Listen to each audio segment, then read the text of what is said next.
الحمد لله نحمده ونستعينه ونستغفره ونؤمن به ونتوكل عليه ونعوذ بالله من شرور أنفسنا ومن سيئات أعمالنا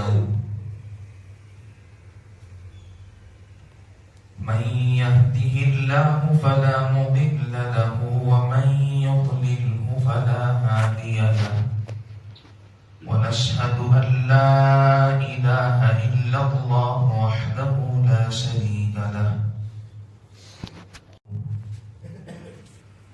أما بعد فأعوذ بالله من الشيطان الرجيم بسم الله الرحمن الرحيم لا يكلف الله نفسا إلا وسعها لها ما كسبت وعليها ما اكتسبت وقال النبي صلى الله عليه وسلم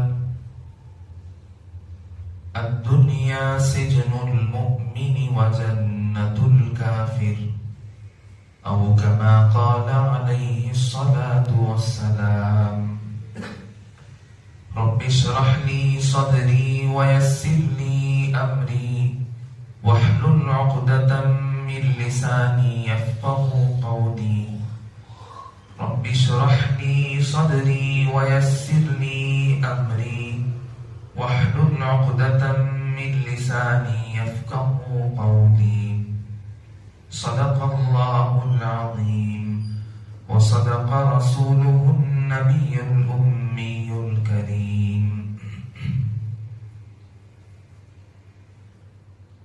محترم مکرم سامعین کرام، عزیز طلبہ، اللہ تبارک و تعالیٰ کا شکر ہے کہ اللہ تعالیٰ نے ہمیں انسان بنایا،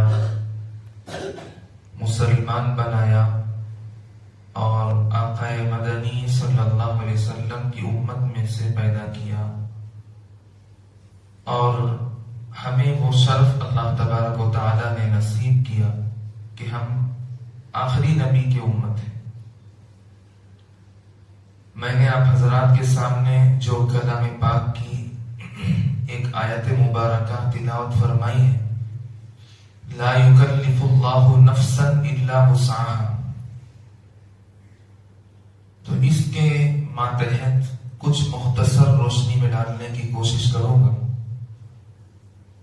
اور حدیث پاک میں نے پڑھا الدنیا سجن المؤمن وجنت الکافر، کہ دنیا جو ہے مومنوں کے لیے قید خانہ ہے، جیل ہے، اور کافروں کے لیے جنت ہے۔ اور اس کا برعکس اللہ تبارک و تعالی نے ہمیں قیامت کے دن عطا فرمائیں گے کہ وہ جنت جو ہے کافروں کے لیے قید خانے کی طرح ہوگا، جنت تو نصیب ہی نہیں ہوگی، جہنم ہی اس کو اور مزید اللہ تعالی بڑھا چڑھا کر اس میں عذابات ایڈ کر کے اور ان کے لیے وہ جہنم تیار کیا جائے گا، اور ہمارے لیے جو دنیا جہنم تھی اللہ تعالی آخرت میں ہم کو جنت نصیب فرمائیں گے۔ تو یہاں جو ہے اللہ تبارک و تعالی نے انسان کو عبادات کے لیے پیدا فرمائے، ساری دنیا کی ہر چیز جو ہے اللہ کی مخلوق ہے، چاند، سورج، ستارے، سیارے، پیڑ پودے اور نباتات، جمادات، فلکیات، ارضیات، یہ ساری چیزیں اللہ تعالیٰ کی مخلوق ہیں۔ اسی میں سے ایک مخلوق ہے انسان، اور انسان کو اللہ تبارک و تعالی نے مخلوق ہونے کے ساتھ ساتھ مکلف بھی بنایا ہے، اور مکلف کلف یکلف تکلیفا، تکلیفا سے مکلف یعنی جس کو تکلیف دیا گیا ہو۔ تو آج ہم لوگ بسا اوقات یہ سوچتے ہیں کہ نماز پڑھنے میں ہمیں سستی ہوتی ہے روزہ رکھنے میں تھکاوٹ محسوس ہوتی ہے، قرآن کریم کی تلاوت کرنے میں ہمیں جھجک محسوس ہوتا ہے، اللہ کا ذکر کرنے میں ہماری زبان نہیں چلتی، اور عدل و انصاف کا جہاں موقع آتا ہے وہاں ہم حق و باطل میں فرق نہیں کر سکتے، صرف اس ڈر سے، اس سوچ سے کہ ہمیں مشقت میں پڑنا پڑے گا اور ہمیں تکلیفیں آئیں گی۔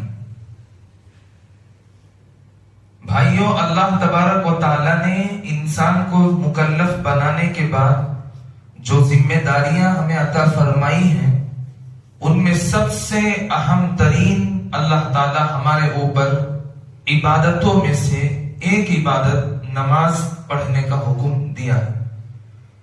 اور نماز ایک ایسی عبادت ہے کہ اگر آدمی اس نماز کے پڑھنے میں 5 وقتہ نماز کی پابند بن جائے اور کامیابی کا قدم چوم لے تو اس وقت وہ ہر منزل کو آسانی کے ساتھ پار کر سکتا ہے، اور ہر منزل میں چلنے کے لیے اسے سہولت مل سکتی ہے۔ لیکن جب انسان نماز کے اندر پھنس جاتا ہے یا نماز کی پابندی نہیں کرتا، اس وقت اس کو ہر چیز مشکل نظر آتی ہے اور ہر چیز کے کرنے میں اسے تکلیف محسوس ہوتی ہے۔ یہ عذاب اللہ تبارک و تعالیٰ ہی دیتے ہیں، دنیا کے اندر ہی وہ مزہ چکھاتے ہیں۔ نماز کا چھوڑ دینا یہ معمولی گناہ نہیں، معاشرے کے اندر تباہی اور بربادی اتنی حد تک بڑھتی جا رہی ہے کہ ہم سوچ بھی نہیں سکتے۔ جیسا جیسا زمانہ آگے جاتا ہے ویسے ویسے بچے اور بوڑھے کو حالات بدلتے ہیں۔ اب دیکھا جا رہا ہے گنے چنے افراد نماز کو آتے ہیں، اور وہی لوگ آتے ہیں جن کی عمر ہو جاتی ہے 30 35 سے 40 کے اوپر والے۔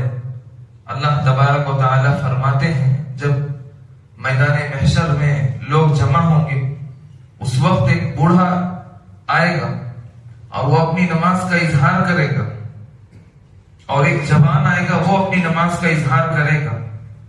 اللہ تبارک و تعالیٰ نے جوان کی نماز کو جلدی سے قبول فرمائیں گے اور کہیں گے کہ جوانی کا سجدہ، جوانی کا رکوع اور جوانی میں اللہ کو یاد کرنا ظاہری اعتبار سے مشکل تھا، مشقتوں کا سامنا کرنا تھا، لیکن اس نے یہ سوچ سے، اس فکر سے کہ میں اللہ کے دربار میں حاضر ہوں گا، وہ ڈر سے اس نے نماز پڑھا، وہ سجدہ بے انتہا قابل قبول ہے۔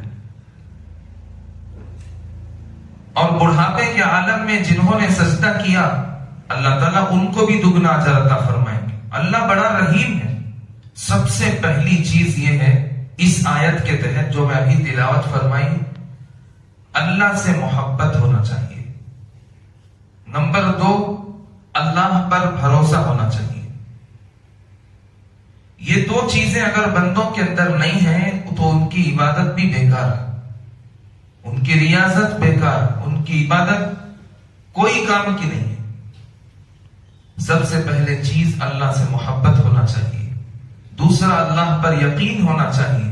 ہم جو اعمال کر رہے ہیں اور ہمارے اعمال قبول ہوئے نہیں ہوئے، یقین پکا رکھنا چاہیے کہ اللہ 70 ماؤں سے زیادہ پیار کرنے والا ہے، تو ضرور ہمارے گناہوں کو معاف کر دیں گے، ہمارے اعمال کو قبول فرما لیں گے۔ اس امید کے ساتھ ہم لوگ نماز کی پابندی کرنا چاہیے۔ اور بہت سے لوگ، جیسے مثال کے طور پر کوئی آدمی سفر پر گیا اور سفر کر کے تھک کر وہ آیا، رات کو سو گیا، 2 گھنٹے نیند پوری ہوئی، فجر کی اذان ہو گئی، مؤذن کی پکار ہوئی، حی علی الصلاۃ حی علی الفلاح، کانوں کے اندر آواز جانے کے بعد سفر کی تھکاوٹ کو سامنے رکھ کر وہ اٹھنا نہیں چاہ رہا ہے، اور جب اس سے پوچھا جاتا ہے کہ بھائی نماز کے لیے چل، اذان تو ہو گئی ہے، اللہ کا بلاوا آ گیا ہے، تو یہ اپنے دل میں محسوس کرتا ہے کہ بھائی سفر سے آیا ہوں، تھکا ہوا ہوں، بعد میں اٹھ کر پڑھ لیتا ہوں. تو بعد میں اٹھنا یہ کوئی اچھی چیز نہیں، وہ تو اٹھنا ہی ہے نا. جب تھکاوٹ دور ہو جائے گی آدمی اٹھے گا، نہیں تو کیا کرے گا وہ. اب یہاں جو مشقت مل رہی تھی 5:30 بجے اور 5:45 بجے کے بیچ میں، اس وقت یہ کیا کہا کہ تھکاوٹ ہے، بعد میں اٹھ کر پڑھوں گا. اسی تھکاوٹ کا اجر ہی اللہ تعالیٰ دیتے ہیں. یہ تھکاوٹ کا ہی ثواب ملتا ہے. بعد میں تو ہر کوئی اٹھ سکتا ہے نا. عبادت میں مشقتوں کو برداشت کرنے کا نام ہی عبادت ہے، اور اسی پر اللہ تعالیٰ اجر عطا فرماتے ہیں. آدمی کو زکات دینا ہے، بہت سارے پیسے اس کے پاس جمع ہیں.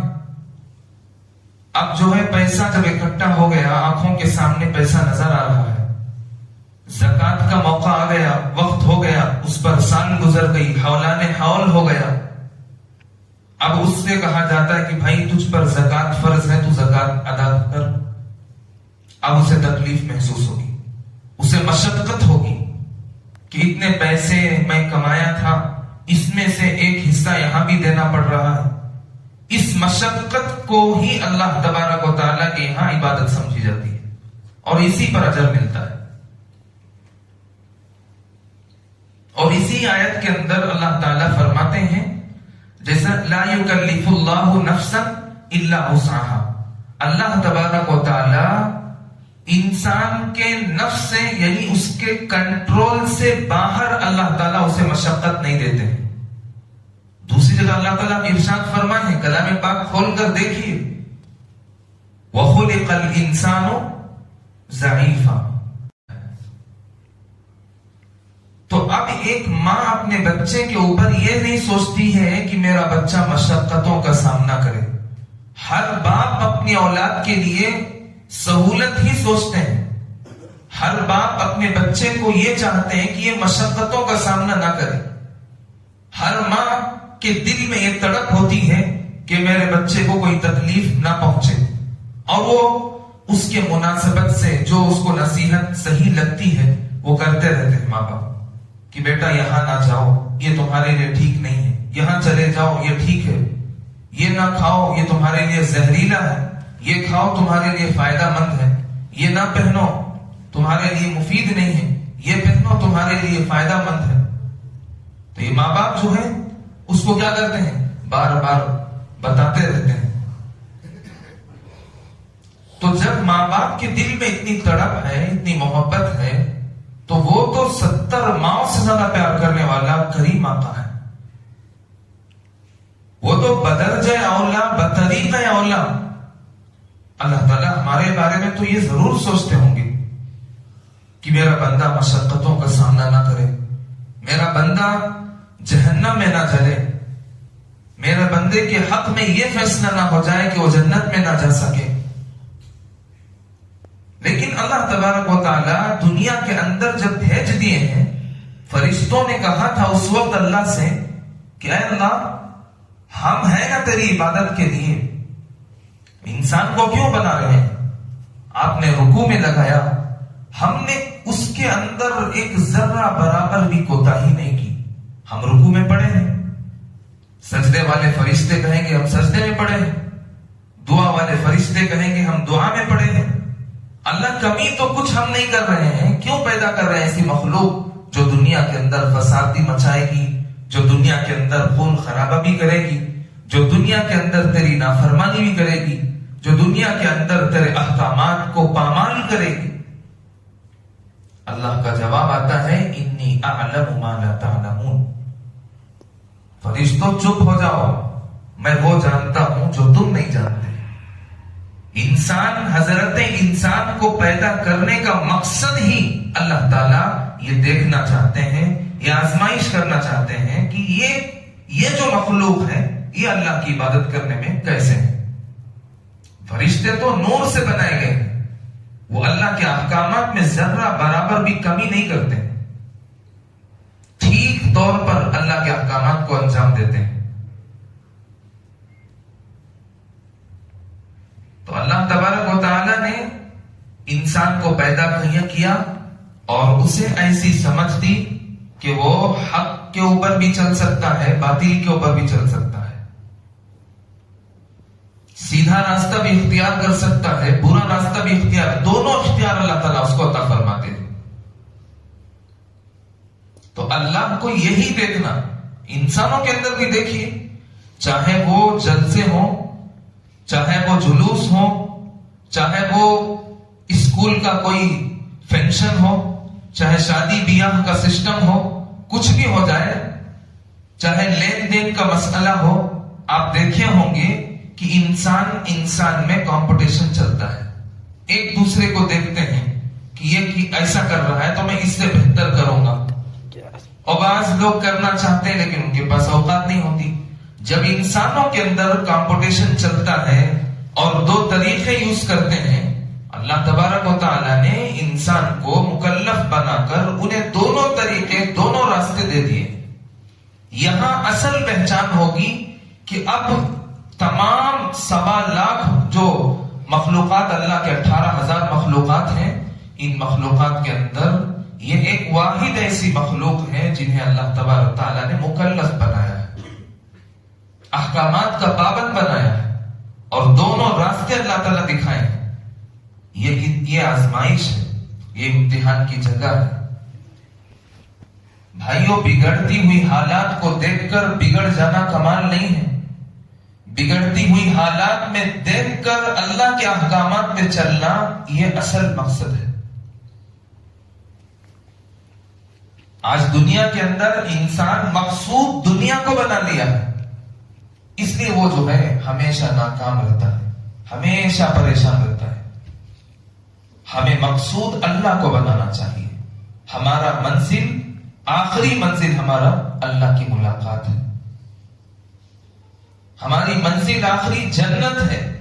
انسان اس مقصد کو بھول گیا ہے اور دنیا کو مقصد زندگی سمجھ رہا ہے، مقصود زندگی سمجھ رہا ہے۔ بھائیو، یہ دنیا چند روزہ ہے، آج ہمارے ہاتھ میں ہے، لوگ کماتے ہیں، لاکھوں کروڑوں کے پیسے جمع کرتے ہیں، ڈھیر ساری شہرتیں حاصل کرتے ہیں، اس کے باوجود ان کی عمر کتنی ہوتی؟ 60 سال، 70 سال، 80 سال، بہت زیادہ 100 سال، پھر مرنا ہی تو ہے۔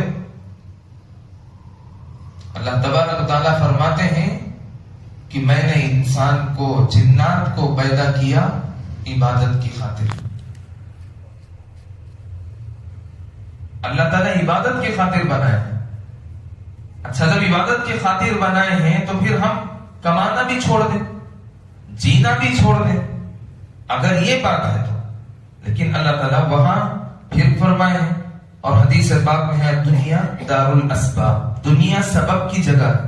یہاں آپ وہ مقصد لے کر بیٹھیں گے کہ جب ہمارا مقصد، ہمارا منزل ہی آخرت ہے، ہمارا آخری جگہ ہی جنت ہے، تو ہم کمائیں کیوں، مشقت کیوں اٹھائیں، نماز کیوں پڑھیں، روزہ کیوں رکھیں، 14 گھنٹے کا روزہ گرمی کے موسم میں کیوں رکھیں، کیا ضرورت ہے؟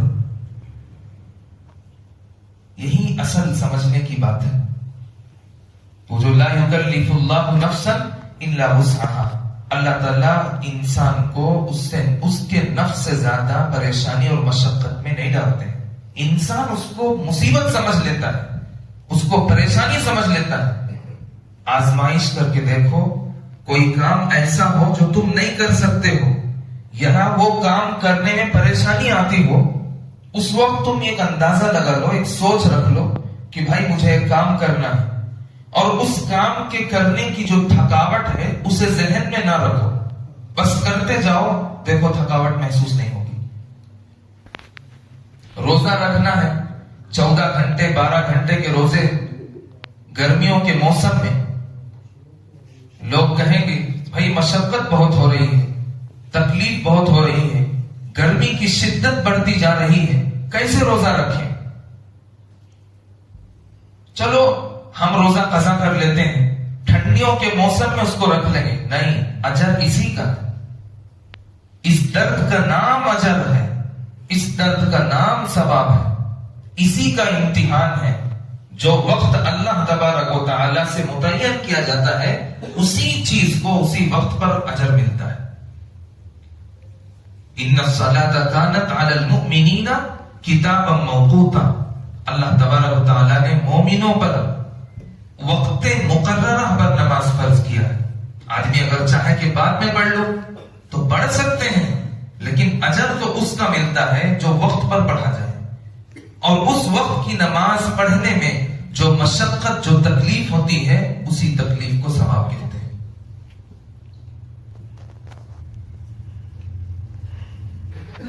ایک مرتبہ کا واقعہ ہے کہ سیدنا امام اعظم ابو حنیفہ رحمۃ اللہ علیہ، میں بتایا تھا ابھی اشارہ دیا کہ انسان کو کتنی چیزیں چاہیے؟ 2 چیزیں. پہلی چیز اللہ سے محبت، نمبر 2 اللہ پر بھروسہ. جب یہ 2 چیزیں انسان کے اندر آئیں گی تبھی اس کو کامیابی کے قدم چوم سکتا ہے. امام اعظم ابو حنیفہ رحمۃ اللہ علیہ، ان کا معمول یہ تھا کہ وہ عبادت کے ساتھ ساتھ معاملات کے ساتھ حالات حاضرہ پر بھی نظر رکھتے تھے. آج کا ماحول تو وہ نہیں ہے. اگر آج کے ماحول میں کوئی عالم، کوئی امام، کوئی مؤذن اگر وہ محاصرہ کرنے کے لیے جائیں، لوگوں کے اندر عجیب و غریب تبصرے شروع ہو جائیں گے. کیا کہ امام صاحب گلیا میں پھر لے کی نہیں ایسا. لیکن وہ زمانہ اتنا پیارا تھا کہ حالات کا پورا جائزہ لیتے تھے. وقت کے امام جو ہوتے، وقت کے قاضی جو ہوتے، اور وقت کے جو محدث ہوتے، اور ساری امت کے جو امام ہوتے، وہ حالات کا بھی جائزہ لیا کرتے تھے. آج اگر ہم 1 گلی 2 گلی چلے جائیں یہی بات آئے گی، کیا کی مقصد امام سب بغلیہ میں پھر لگی. یہ چل رہا ہے. کیوں؟ یہ بھروسہ کا کنیکشن ٹوٹ رہا ہے. اللہ سے لگاؤ کا کنیکشن مضبوط نہیں ہو رہا ہے. اس کی بنیاد پر انسان کو طرح طرح کے سوچ آتے ہیں.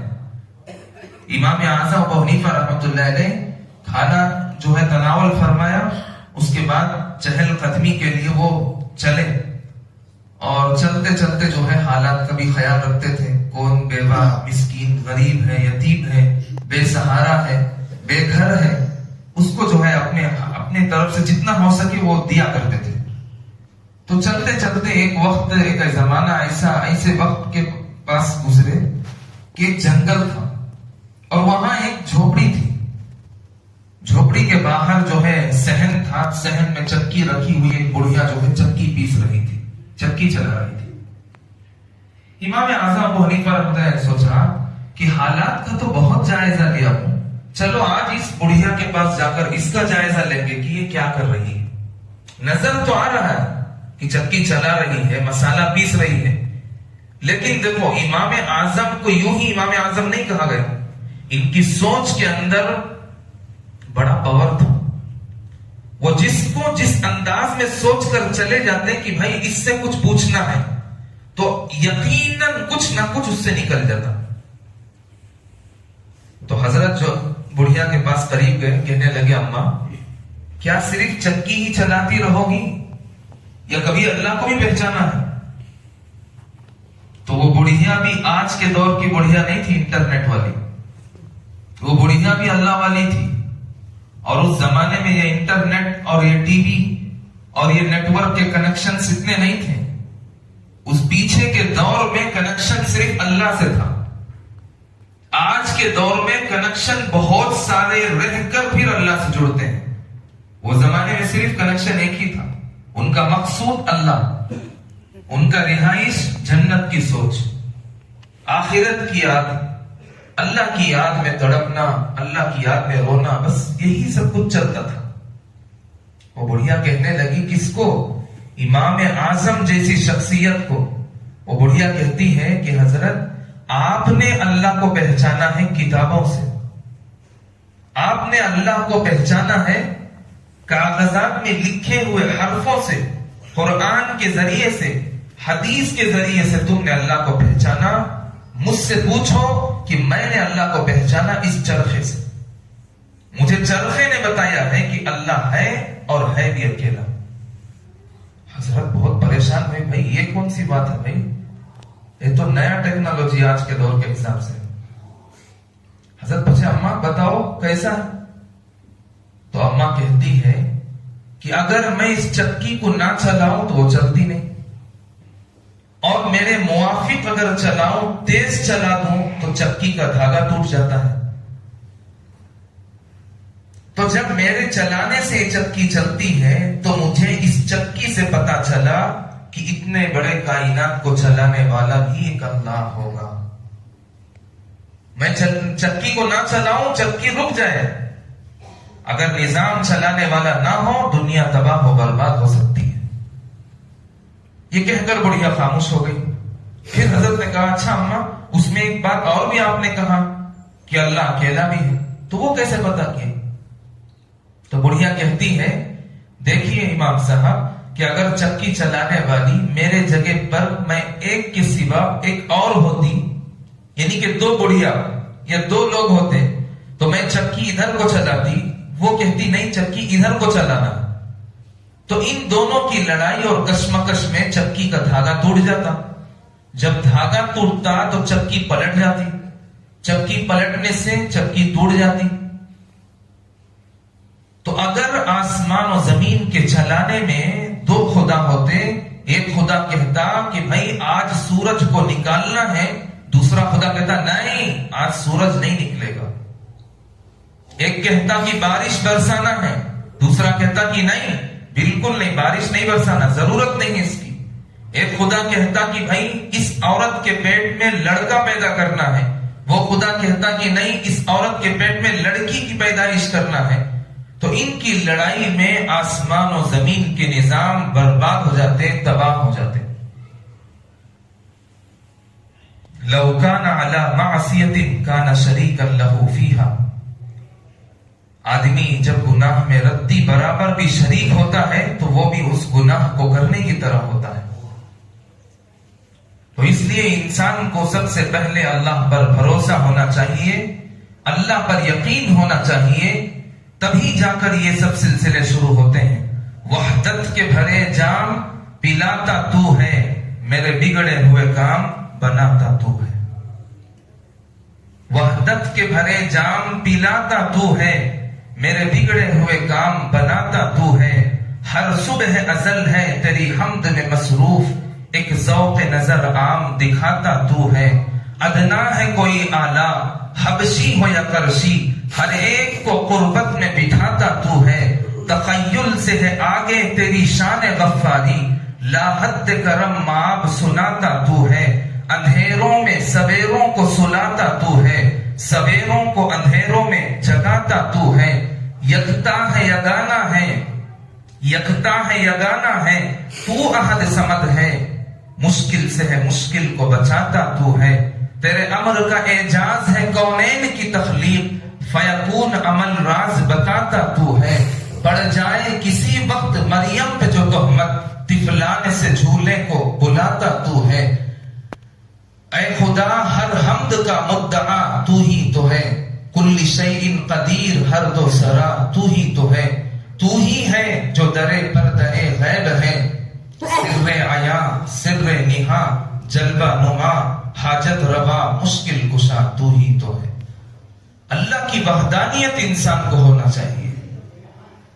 جب اللہ کی وحدانیت، اللہ پر یقین، اللہ سے بھروسہ، اللہ سے محبت کا یہ جو کنیکشن ہے، جب آدمی کا یہ کنیکشن ٹوٹتے ہیں، مصیبتیں ٹوٹ کر اس کے اوپر آتی ہیں۔ اس لیے بھائیو اللہ پر یقین رکھو، عبادات کرنے میں جو مشقت ہوتی ہے اس کو برداشت کرو، اس مشقت پر اللہ تبارک تعالیٰ اجر عطا فرماتے ہیں۔ کہیں سفر پر جانا ہو، آدمی کو جب سفر پر چلتے ہیں تو سارے سفر کی تھکاوٹ کو اور اس کی مصیبتوں کو خوش دلی سے برداشت کرتے ہیں۔ کیوں؟ سفر اپنا ہے۔ جس طریقے سے یہ سفر تو اپنا سمجھتا ہے، سوچ وہ انسان جب تو وہ سفر کو اپنا سفر سمجھتا ہے، قبر کا سفر بھی تیرا ہی ہے، موت کا سفر بھی تیرا ہی ہے، آخرت کا سفر بھی تیرا ہی ہے، جنت دوزخ کا سفر تیرا ہی ہے۔ جب تو اس سفر کو اپنے دل پر رکھ کر اس کی مشقت کو برداشت کر سکتا ہے، آخرت کے سفر کو کیوں برداشت نہیں کر سکتا؟ جنت کی طلب میں جو مشقت مل رہی اس کو برداشت کیوں نہیں کر رہا؟ اللہ کی یاد میں چلنے میں، اللہ کی یاد میں روزہ رکھنے میں جو مشقت آتی ہے اس کی برداشت کیوں نہیں کرتا؟ پھر میں کہتا ہے کہ یہاں اس سفر کے اندر میری بیوی میرے بچے ساتھ ہیں، ان کے گھمانے کی سوچ اور تڑپ مجھے لے کر جا رہی ہے، تو پھر وہ بھی سوچ کہ تیری وہ تڑپ رکھ، یہ تو دنیا تک محدودی چیز ہے، محدودی چیز پر جب اتنی محبت ہے، لامحدود چیز سے کیوں تو غافل ہے؟ بھائیو، دنیا مقصود زندگی نہیں ہے، آخرت مقصود زندگی ہے۔ اس لیے اپنے دل کے اندر کبھی بھی اللہ سے محبت رکھنا چاہیے، اور یہ یقین تمہارے اندر ہونا چاہیے کہ اللہ ہی ہے جو ہر حق سب کچھ کرنے والا ہے، اللہ ہی ہے جو میری بگڑی کو بناتا ہے، اللہ ہی ہے جو میرے رونے کو، میری فریاد کو سنے گا۔ انسان کا جب یہ بھروسہ ہو، اللہ تبارک و تعالیٰ کی طرف سے ایک انعام ملتا ہے، فرشتوں کے اندر ایک ہلچل مچتی ہے، ایک آواز آتی ہے کہ جاؤ فرشتوں، اس بندے کا ہیلپ کرو، اس بندے کا ساتھ دو، یہ بندہ پکارا ہے تو اپنے ماں باپ کو نہیں، اپنے رب کو پکارا ہے، خالق کائنات کو پکارا ہے، مالک کائنات کو پکارا ہے، رازق کائنات کو پکارا ہے۔ جب اس کی تڑپ میرے لیے ہے، اس کا سوچ میرے لیے ہے، اس کی مقصد کا، زندگی کا مقصد میں ہوں، تو میں اللہ کو شرم آتی ہے، میں اللہ کو بے انتہا شرم آتی ہے کہ میں اس بندے کی حاجت کو پورا نہ کروں۔ حدیث پاک میں آتا ہے من لم يسأل اللہ یغضب علیہ، جب بندہ اللہ سے نہیں مانگتا ہے، اللہ تعالیٰ اس پر غصہ ہوتے ہیں، اس سے ناراض ہوتے ہیں۔ آج حالات ایسے چل رہے ہیں، آدمی کو جب پریشانی عائد ہوتی ہے، اس کے اوپر پریشانی آتی ہے، تو پہلے کیا کرتا ہے؟ اپنی پوری سوچ اور پورا دماغ کے حساب سے وہ فیصلے کر کے ان پریشانی کو ٹالنے کی کوشش کرے گا۔ اس پریشانی کو ٹالنے میں چاہے خود کی محنت ہو، چاہے دوسروں کی محنت ہو، اس کو لے کر چلنے کی کوشش کرے گا۔ جب چاروں طرف سے ہاتھ فیل ہو جائے گا اور کوئی کام نہیں، اس وقت جا کر دعا کرے گا۔ حضرتوں کے پاس جانا، مفتیوں کے پاس جانا، قاضیوں کے پاس جانا، ہمارے حالات ایسے ہو گئے ہیں، عاملوں کے پاس جا کر مجھے تعویذ لکھ کر دو۔ بھروسہ تعویذ پر کیوں تجھے آ رہا ہے؟ اللہ کی ذات پہ بھروسہ نہیں ہے؟ جب تجھے ایک ماں پیار کر سکتی ہے، جو جنم دوسرا جنم ہے، وہ اللہ کیوں نہیں پیار کرے گا جو پہلے ہی تجھے پیدا کر دیے تھے؟ اس دنیا کو پیدا کرنے سے پہلے اللہ تبارک و تعالیٰ ساری نسل انسانیت کے روح کو جمع کیا تھا۔ کب تک؟ آج تک نہیں، قیامت کی صبح تک، جب قیامت کے دن سور پھونکا جائے گا، اس وقت تک جو انسان، جو مخلوق پیدا ہوں گے مکلفین، اللہ تعالیٰ سارے کے روحوں کو جمع کر کے ایک بات پوچھے تھے۔ ہم نے وہ وعدہ کر کے آئے ہیں، آج ہم وعدے کو توڑ رہے ہیں۔ حدیث پاک کے اندر ہے المؤمن اذا وعد وفا، مومن وہ ہوتا ہے جو وعدہ کرے تو پورا کرے۔ ہم اللہ سے وعدہ توڑ رہے ہیں، اور ٹکر کس سے لے رہے ہیں؟ آدمی پہاڑ پر اپنا سر مارے تو اس کا سر 50 ٹکڑے ہو جائیں گے۔ ہم مقابلہ اللہ سے کر رہے ہیں، ہم وعدے کا کنیکشن اللہ سے توڑ رہے ہیں۔ جب ساری روح کو اللہ تعالیٰ جمع کر کے پوچھے الست بربکم، کیا میں تمہارا رب ہوں؟ ساری روح مل کر ایک آواز میں ہو کر کہا قالوا بلا، جی ہاں اللہ آپ ہمارے رب ہیں۔ کہاں گیا وہ وعدہ؟ بھول گئے اللہ کو۔ انسان پریشانیوں میں رہتا ہے، کیوں رہتا ہے؟ اللہ سے محبت کی کمی کی وجہ سے، اللہ پر بھروسے کی کمی کی وجہ سے وہ پریشان رہتا ہے۔ آدمی گناہ کرتا ہے تو اپنے آپ کو محسوس کرتا ہے کہ میں بہت گنہگار ہو گیا ہوں، میری دعا قبول نہیں ہوگی، میرے اعمال قبول نہیں ہوں گے۔ قبول کرنے والی ذات تو اللہ کی ہے، فیصلے تو کیوں کر رہا ہے؟ قاضی کورٹ میں، کچہری میں جاؤ، اور وہاں میاں بیوی کی لڑائی لے کر جاؤ اور فیصلہ کرنے کی جگہ خود ہی فیصلہ کرنے کھڑے ہو جاؤ تو قاضی چھوڑ دے گا؟ تماچے مار کر بھگائے گا کہ کمبخت جب تجھی کو فیصلہ کرنا تھا تو قاضی کورٹ میں کیوں آیا، کچہری میں کیوں آیا، وہیں جا مرتا۔ تو ہمارا فیصلہ بھی اللہ کے اوپر چھوڑنا ہے، ہمارا بھروسہ بھی اللہ کے اوپر چھوڑنا ہے۔ جب بندے کے اندر یہ چیزیں پیدا ہو جائیں گی وہ کبھی بھی جو ہے پریشانیوں میں مبتلا نہیں ہوگا۔ ہاں اگر پریشانی پھر بھی آتی ہے تو یہ اللہ کا انعام ہے۔ کیا ہے؟ اللہ کا انعام ہے۔ اللہ تعالیٰ آزمانا چاہ رہے ہیں، اور اللہ تعالیٰ کی آزمائش وہ ڈائریکٹ آسمان چیر کر کوئی چیز نکل کر نہیں آئے گی۔ یہ دنیا سبب کی جگہ، بتایا نا ابھی، دنیا دار الاسباب، دنیا سبب کی جگہ ہے۔ جو مصیبت آئے گی وہ بھی سبب کے تحت آئے گی، کبھی وہ ایکسیڈنٹ کے تحت سے آئے گی، کبھی بیماری کی وجہ سے بن کر آئے گی۔ تو یہ جو سبب آئیں گے، مشقتیں، بیماریاں، پریشانیاں، یہ بھی اسباب بن کر آئیں گی۔ یہ اسباب کا آ جانا، بیماریوں کا مل کر، یہ تمہارے لیے عذاب کا ایک ٹکڑا ہے۔ اچھا، پھر بعض اوقات آدمی کا بھروسہ اللہ پر پکا ہوتا ہے لیکن پھر بھی اس کے اوپر عذاب آتا ہے، تو یہ کیا؟ یہ اللہ کا انعام ہے۔ کیا ہے یہ؟ اللہ کا انعام ہے۔ کیسے؟ ایک تو پریشانی آ رہی، اوپر سے بولتے ہیں اللہ کا انعام ہے۔